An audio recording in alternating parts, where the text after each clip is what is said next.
eh, saya menggarisbawahi tadi yang disampaikan Ibu Lili Wahid, ya, bahwa sangat mungkin ke depan nanti kita sebagai bangsa ini hilang, negara ini hilang, kolaps, ya. Dan itu bukan angan-angan tanpa dasar, tapi sebetulnya fakta. Cuman kita tidak tahu, ya, bahwa sekarang ini kalau kita lihat dengan kacamata real, ya, Indonesia sudah tidak ada, sudah berubah.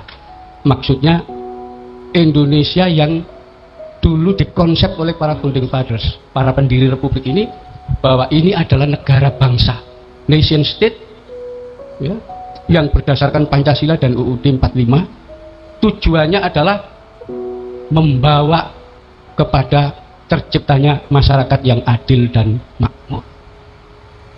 Itu sudah tidak ada sekarang, sudah habis, ya. Jadi sekarang kita bisa katakan bahwa nation state itu sudah habis. Kenapa? Ini era global, segala yang sifatnya nasional, lokal hilang. Nah, Presiden Soekarno itu sejak awal juga mengetahui bahwa bahaya dari nasional ini adalah dari dua kubu. Kubu liberal kapitalis, ya, itu sifatnya universal dunia, dia menganggap bahwa segala sesuatu yang nasionalis itu bahaya. Kubu yang satunya lagi, kubu sosialis komunis, itu juga universal, dia juga menganggap bahwa nasionalis itu membahayakan, ya. Karena itu ketika muncul dulu nasionalisme di Jerman, ya, partai Nazi itu, ya, antara kapitalis dengan komunis gabung jadi satu, ditawur ini, ya, tidak boleh. Jadi memang salah satu bahaya dari nasionalisme adalah menghadapi kekuatan global, baik dari kelompok liberal maupun sosialis komunis. Itu sebabnya Bung Karno dulu sempat, ya, beliau berteriak-teriak tentang bahaya neokolonialisme imperialisme yang disingkat Nekolim, ya. Indonesia yang dihadapi adalah Nekolim, neokolonialisme imperialisme. Jadi yang dinamakan penjajahan model baru, ya, imperialisme model baru, itu tidak seperti zaman Belanda dulu menurut Bung Karno, di mana Belanda datang di sini, berkuasa di sini, menjajah orang, kan? Tidak. Tapi cukup, ya, modalnya yang datang di sini, yang diangkat jadi direktur perusahaan, itu orang-orang lokal. Tapi modal datang di sini membentuk multinasional corporation, transnational corporation, ya. Dan kemudian, ya, masyarakat Indonesia ya jadi buruh, ya. Seluruh keuntungan akan diangkut ke negara asal, ya. Itu yang disebut Bung Karno neokolonialisme imperialis atau neoimperialisme, ya. Tapi kebanyakan waktu itu orang tidak paham, oh itu neokolonialisme, ya. Hanya Bung Karno yang tahu. Ya mungkin kesalahan Bung Karno itu beliau menganggap rakyat Indonesia pinter semua seperti beliau, ya, ngerti bahwa yang disampaikan paham. Ternyata enggak, ya.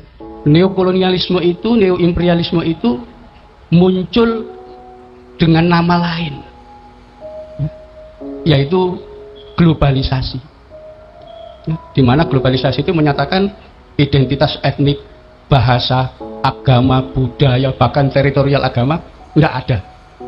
Itu identitas nasional artinya hilang. Dan tahun 2001, ya, ada satu buku terbitan dari Amerika, ya, ditulis James Petras dan Henry Feldmayer. Judulnya Globalization Unmasked, globalisasi tanpa topeng, ya. Dari globalisasi kalau dibuka topengnya disebutkan Globally Unmasked, a new imperialism in 21st century, adalah neo-imperialis abad ke-21. Ya, saya waktu baca buku itu terkejut, saya, loh, apa yang dikhawatirkan Bung Karno ternyata muncul dalam bentuk nama globalisasi. Dan itu, ya. Dan faktanya kita sudah masuk perangkap ke situ. Kemarin di Bali diadakan sidang APEC. Sidang APEC yang pertama diadakan di Bogor. KTT APEC itu tahun 1994. Disitulah untuk pertama kali Indonesia menyepakati globalisasi secara bertahap. 2003 adalah AFTA, ASEAN Free Trade Area, perdagangan bebas tingkat ASEAN. Itu 2003. Ya. Kemudian CAFTA, China ASEAN Free Trade Area, China masuk 2010. Jadwalnya ada semua tahun 2094 itu di jadwal. 2015 itu baru masuk semua negara Asia Pasifik, ya, globalisasi itu di situ. Nah, ini yang menjadi satu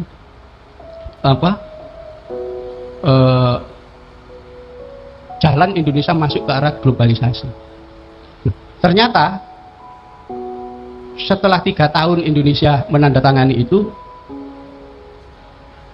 terjadilah krisis moneter tahun 97. Ya. Di situ dolar naik dan seterusnya, dan krismon, perusahaan-perusahaan kolaps. Lalu dari IMF datang Michael Camdensius menandatangani dengan Soeharto letter of intent. Ya, jadi itu ada itu. Nah, disitulah semua perusahaan dan BUMN nasional. Ya, karena agak hujan bisa masuk, ini yang agak mepet lagi sedikit. Mudah-mudahan ini jadi rahmat untuk Indonesia karena kita niatnya kuat. Mepet aja dan jangan pergi aja. Kalau mau Indonesia baik, ayo kita serius karena nanti doa juga. Monggo. Ya. Nah, inilah semua BUMN dan swasta nasional habis diborong perusahaan luar negeri. Ya. Jadi kekayaan negara Indonesia dalam bentuk BUMN, ya, semen Gresik, ya, Pertamina, ya, apa aja ada, pabrik kertas apa ada, habis. Ya. Semua dimiliki asing luar negeri. Nah, ini ada satu faktor penghambat. Ya, ada satu faktor penghambat. Apa yang menjadi penghambat? Yang jadi penghambat adalah Undang-Undang Dasar 45. Undang-Undang Dasar 45 tidak membolehkan, ya, usaha-usaha strategis, ya, seperti Pertamina, perusahaan pertambangan dan seterusnya, itu untuk dimiliki individu, apalagi asing. Ya. Kenapa? Di pasal 33 sudah jelas kok. Semua kekayaan, ya, tanah, air, dan segala kekayaan yang ada di dalamnya adalah dikuasai negara dan dimanfaatkan untuk kesejahteraan masyarakat banyak. Itu Undang-Undang Dasar. Jadi tidak boleh perusahaan swasta atau milik individu, ya, itu punya kilang minyak, tidak boleh. Punya perusahaan semen tidak boleh, ya. Punya tambang emas tidak boleh. Kenapa? Harus dikuasai negara. Itu sudah Undang-Undang Dasar 45. Bagaimana supaya perusahaan asing itu sudah terlanjur beli? Bagaimana supaya sah secara hukum? Undang-undangnya diubah. Namanya amandemen Undang-Undang Dasar 45. Itu yang dilakukan ketika MPR DPR dipimpin Amin Rais. Ya. Mulai tahun 99 sampai 2004, Undang-Undang Dasar 45 dipermak habis-habisan, hilang esensinya. Ya. Artinya, ya sudah mensahkan semua yang menjadi milik pribadi, diubah. Disitulah berdasarkan undang-undang amandemen, ya, Undang Dasar 45 yang diamandemen, dibikinlah undang-undang baru, undang-undang PMA, penanaman modal asing dan seterusnya. Itu jelas berpihak kepada pengusaha, tidak kepada rakyat lagi.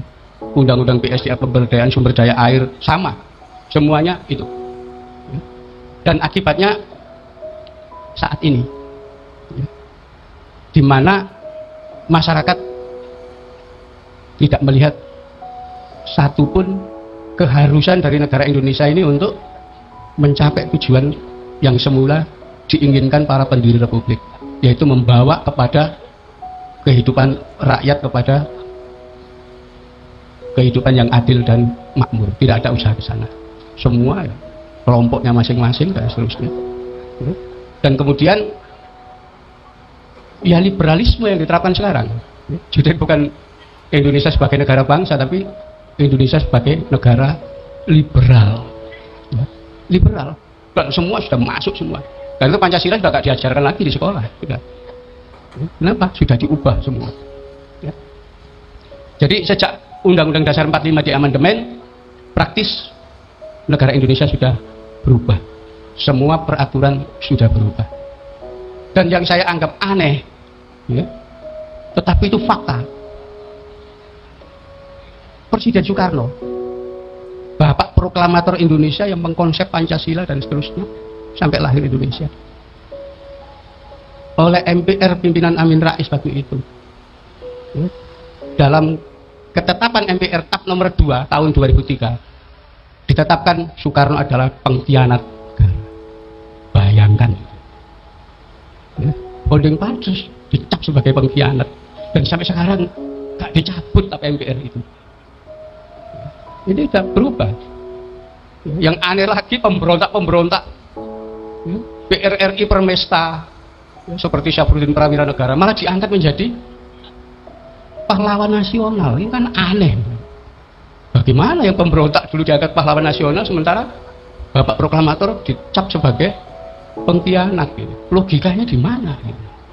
Dan masyarakat rata-rata nggak tahu itu, ya, gitu. Jadi itu betul-betul itu. Dan sekarang lewat arus teknologi informasi, lewat televisi, ya, lewat Facebook, Twitter, semuanya masuk. Identitas masyarakat Indonesia pelan-pelan hilang, pelan-pelan luntur.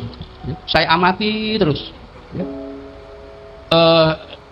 Saya di Malang itu ada pesantren dan kemudian buka taman kanak-kanak, anak-anak kecil. Terjadinya perubahan masyarakat itu kita lihat, anak-anak yang lahir kira-kira tahun 2006-2007 itu TK-nya masuk 2012 mereka. Saya lihat daftar nama anak yang daftar di situ. Karena apa? Pesantren saya itu di pedesaan, lingkungannya desa, sawah. Orang tua di sana biasanya tani, buruh pabrik rokok, atau tukang batu, kuli batu itu. Nah, dari daftar nama anak yang masuk di situ, anak TK yang masuk, saya lihat tidak satu pun saya temukan nama Jawa. Ya. Anak laki-laki namanya Farel, Marvel, Arvandu, Ronaldo. Ya, ya sudah berubah. Yang perempuan namanya Jasinda, Marcella, ya, Adelia, Cornelia. Enggak ada nama Jawa, padahal di desa itu. Ya. Jadi mereka, ya, kalau dulu kan orang punya anak, oh lahir Senin Pon, namanya Ponirah, Senin Legi, Legiman, ya. Senin Pahing, Paimin, itu. Nggak ada lagi nama itu, sudah. Namanya nama Barat semua. Ya, jadi itu. Jadi sudah, oh ini sudah ada. Ya. Mereka menganggap bahwa nama-nama lokal itu rendah. Jadi ini perubahan, ini nanti jangan-jangan ke depan nanti hilang kita. Ya. Jadi saya waktu pindah di situ, generasi muda yang anak-anak memanggil orang tuanya itu emak, bapak, manggil pamannya itu paman, paklik gitu ya. Berubah. Sekarang itu anak kecil-kecil itu manggil ibunya mama, bapaknya papa, manggil pamannya tante dan seterusnya. Sudah berubah. Ya. Ini hilang identitas ini gitu ya. Jadi ke depan nanti kita betul-betul lokalitas Indonesia hilang. Ya. Kenapa? Jadi global kita tanpa sadar. Makanan juga itu. Ya. Mereka sudah menganggap bahwa makanan-makanan seperti getuk, tiwul, serawut, gatot itu ya, deso rendah. Karena itu ada tamu ya, kalau nggak brownies, ya, roller tar, ya, itu pizza, ya makanan-makanan itu. Mereka menganggap semua yang lokal itu. Dan itu ke depan hilang, bangsa Indonesia bisa hilang. Kenapa? Ya kita bercermin bahwa di dunia ini pernah ada bangsa yang hilang, negaranya juga hilang, yaitu bangsa Kurdi. Dulu ada negara Kurdistan, sekarang hilang dari muka bumi Kurdistan itu. Kurdinya tinggal jadi suku kecil di Turki, Kud, ya. di Iran tuh, di Suriah ikut. Kenapa dipecah-pecah? Orang Kurdi hanya pernah bermimpi, ya, membayangkan dulu kita pernah punya pemimpin namanya Salahuddin Al-Ayyubi. Ya dulu, sekarang hilang. Ya. Ada lagi bangsa Champa dulu. Itu sekarang hilang. Kenapa? Wilayahnya jadi Vietnam sama Kamboja. Champa jadi suku kecil. Ya. Jadi ada bangsa-bangsa yang hilang. Yang lebih parah lagi itu bangsa Khazar. Ya. Di wilayah Georgia, sekitar Kaukasus sana, itu bangsa itu sudah hilang. Kerajaannya juga hilang, bangsanya hilang. Kenapa? Orang-orang dari suku Khazar, bangsa Khazar ini, yang memeluk agama Kristen, itu menggunakan bahasa Yunani. Yang ikut agama Islam, ngomong bahasa Arab. Yang ikut agama Yahudi, bicara bahasa Ibrani. Bahasa Khazar mana? Nggak ada. Hilang. Jadi Indonesia ke depan bisa seperti itu. Kenapa? Yo, orang Jawa, berapa persen yang bisa baca tulisan Jawa sekarang? Nggak bisa. Anak-anak muda itu mulai kecil sudah dilatih bahasa Indonesia, bahasa Jawa nggak? Ya, dianggap sudah itu. Nanti pelan-pelan hilang, identitas hilang. Ya, jadi itu bukan sesuatu yang memang ke depan nanti kita hilang, betul-betul hilang, habis. Ya.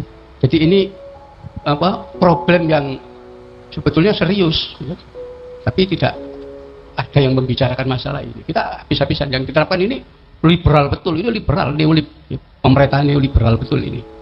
Jadi ya semua diratakan semua, dan ini nanti ujungnya akan ketemu dengan teorinya George Soros tentang global open society, masyarakat global yang terbuka, open society, di mana masyarakat itu hanya individu-individu, kemudian individu ini saling bersaing satu sama lain untuk memperebutkan segala, apakah itu ekonomi, kekuasaan, dan seterusnya. Yang menang dia akan jadi kelompok pemenang, yaitu kelompok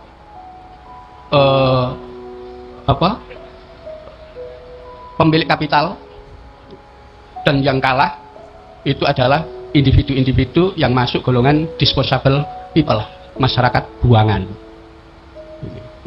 Dan biasanya pemilik kapital ini disimbolkan dengan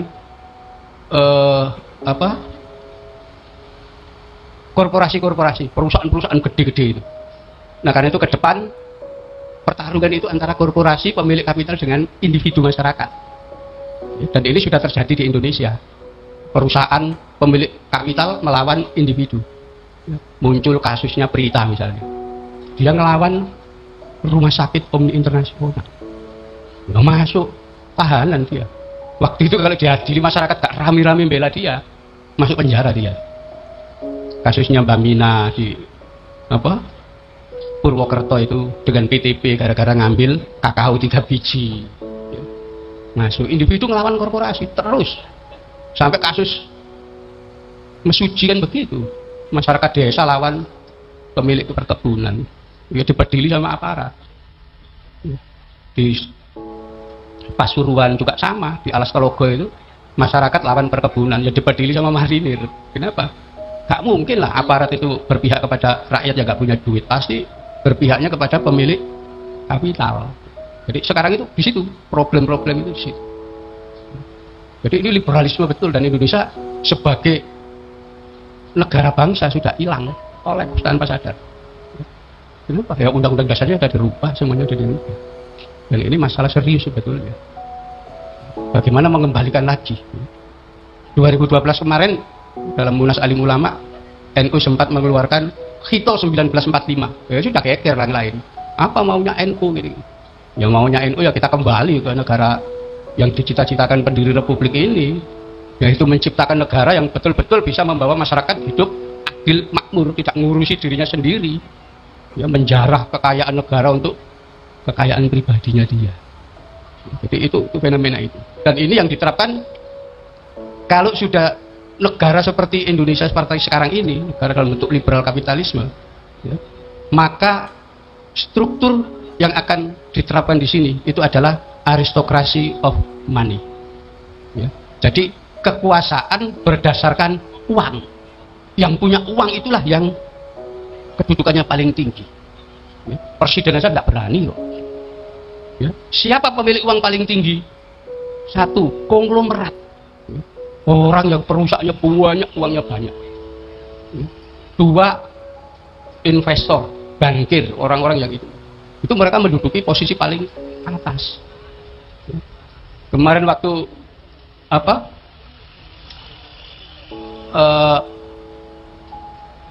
siapa itu yang pemilik Microsoft itu? Bill Gates datang ke Indonesia. SBY datang mendatangi Bill Gates. Presiden ini mendatangi Bill Gates.